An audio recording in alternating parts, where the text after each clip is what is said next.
Welcome back to the show. You know, the NFC North was arguably the best division in football last year, sending 3 teams to the playoffs.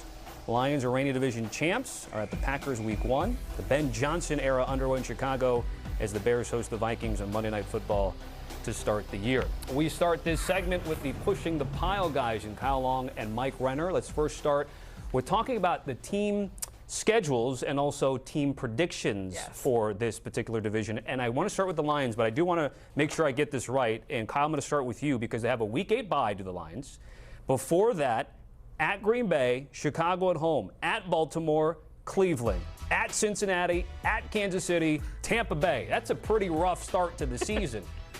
Yes. What do you think? It's the gauntlet, and there's a lot to prove there for the Detroit Lions, obviously, from day one with the new regime. Offensive coordinator, defensive coordinator changed up, injuries galore on the defensive side of the ball, and I'm sure Mike will talk about this, but there's a lot of work to be done in the training room, in the meeting room, on the practice field, gelling with these new brains, these new minds who are in charge of both sides of the football. I'm not concerned about the culture. Dan Campbell's done a fantastic job. Leadership, obviously, is strong there. The offensive line is still going to be a strong point for this team. But you got to have that mad scientist replaced on offense. So until they prove to me that they can find a way to do that or have some semblance of the genius they had offensively last year, I fully anticipate this being a dogfight in the NFC North the whole way through. This is, I know I saw the strength of schedule there, and it wasn't number one, but this is one of the hardest schedules I've ever seen. Because the teams that weren't good last year on their schedule, teams like the Bengals, teams like the Giants, who have added so much this offseason or should be a lot better this season, the fact that the NFC North plays the AFC North, we're just not going to see the 14-win teams the way we saw a year ago. It's just they're going to beat each other up too much. Those divisions are both too good, probably the 2 best divisions in football. So Detroit Lions losing both their coordinators, it's going to be difficult for them. So how many wins for the Lions? Mike, you first. How many wins? I went 10 wins. 10? Okay. I went 9 wins. Woo! Okay. All right. Let's keep it rolling with the Packers because a bit of an easier start for them. In their first 8 games, just 3 of those teams have made the playoffs last season. So, Mike, this is your team. This is your squad. So where are you at when you look at the schedule? It's another, like I said, the AFC North, NFC North is going to make it difficult for a lot of these teams to maintain that success. I have them only getting to 9 wins. I went through game by game and picked all of these this morning. And it's just the fact that this Green Bay Packers team, they don't really have any dominant units at this point in time. You know, I think they're good across the board, but I think they're very susceptible across the board to anyone. They can beat anyone, but I think they can also lose to a lot of teams. So I think going 9-8. The job Hafley did last year on the defensive side of the ball, the brilliance of Coach LaFleur on the offensive side of the ball, hopefully a continuation of Jordan Love's education as a quarterback will lead this team to what I think will be a 10-win season. And you know what, it's funny, you're the Packers fan, I'm the Bears fan. I gave them an extra win. You know, there's something wrong there. But I do like the quarterback in Green Bay. I do like that they added pieces at receiver. More weapons for this guy. It's an arms race in the NFC North. And, I mean, whoever can score the most points. But you look at that schedule, the last run of games there for the Packers, they better hope they're healthy and ready to fight because right there at the end, Bears, Broncos, Bears again, Ravens, Vikings, these are all really good football teams. And obviously it starts there with the Lions on Thanksgiving.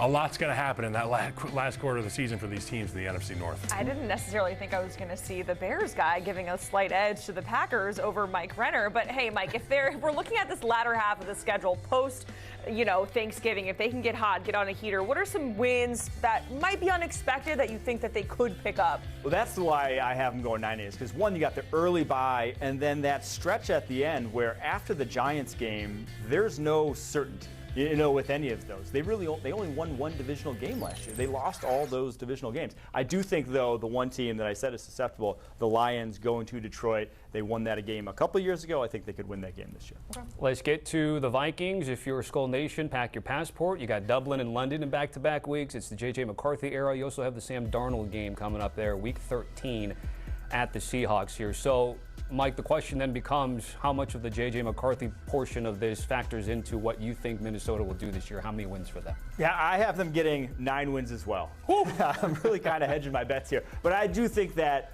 it's difficult. It's going to be difficult for him to replicate what Sam Darnold did. Just because, Sam Darnold was awesome last year. It's hard to argue with the stats. Now, I do agree that offense is very quarterback friendly. You have an insane group of wide receivers there. The offensive line should be much better.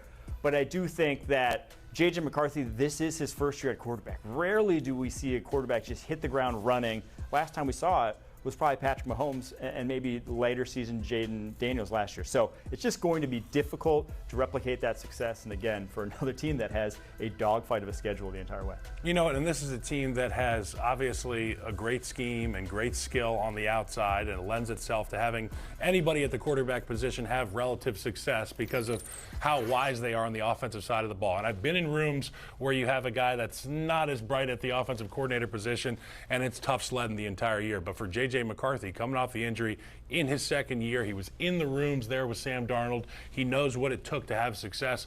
I expect him to hit the ground running. I do not have them being as successful, though. I'm going to be going, well, actually, I guess I'm going to be going 7-10 for the Minnesota Vikings. It's a dogfight in the NFC North. And just like he was talking about the latter quarter for the Green Bay Packers this upcoming season, there's no gimmies for this Vikings team. And you could either win 2 or you could lose 2 in the division. And that swing changes it from, 10-7 to 7-10. Defensively, Mike, how do you have the outlook for Minnesota coming into the year? I mean, I still think they're going to be great on that side of the ball anytime you have Brian Flores, but I do see them taking a little bit of a step back because you lost a big piece of the secondary. No more Stephon Gilmore, no more Cam Bynum. Their cornerback room right now, it's the worst in the NFC North, maybe the worst in the NFC entirely right now. So that to me is worrisome when you talk about a division where everyone should be able to throw the football around. Yeah, and there's all these receivers in the division. Packers added receivers. Yep. The Bears added receivers. Bears got a really good tight end in the first round as well.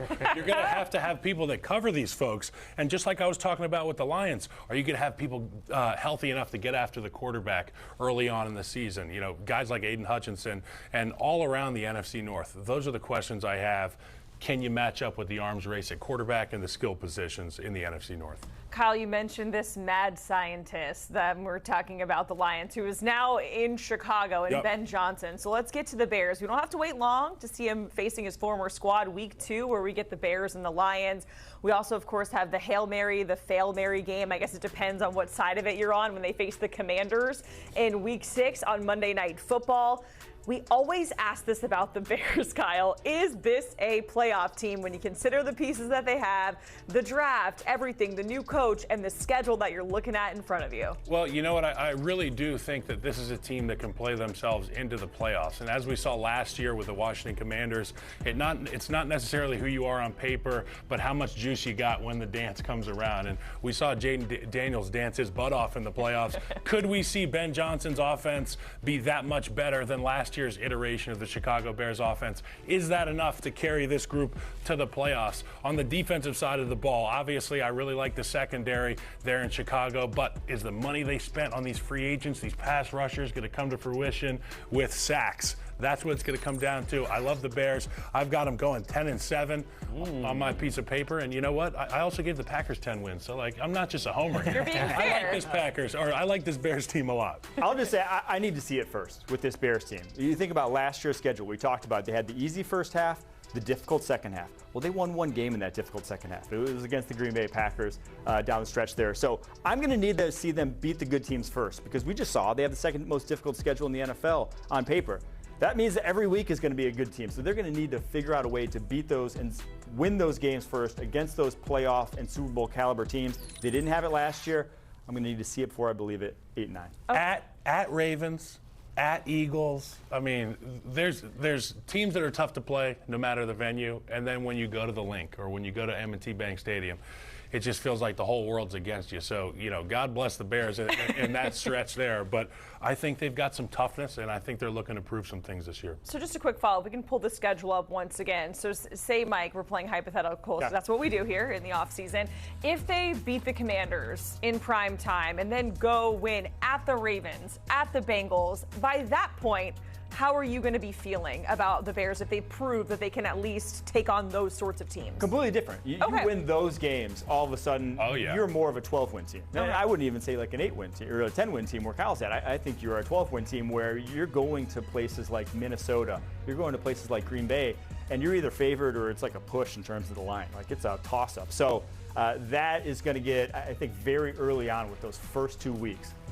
Minnesota, Detroit, we're going to get a great handle on where the Chicago Bears stack up in this division. And we got James in the control room. Would you mind keeping the graphic up while I go through this? So the primetime games, the eyes of the football world are upon you. These are the games where the opinions are made. That's where the talk shows start to get their ammunition. So Monday Night Football, you start hot. Commanders, Monday Night Football, Week 6. Obviously, Jaden versus Caleb. A lot going to be publicized about that game. And then, you go and you play the league's elite at quarterback with Lamar Jackson, Joe Burrow. It just keeps happening. So if you can find a way to maybe win 2 or 3 of these primetime games and get yourself ready for a fight on Black Friday in Philly, like you said, 12-win, 13-win team.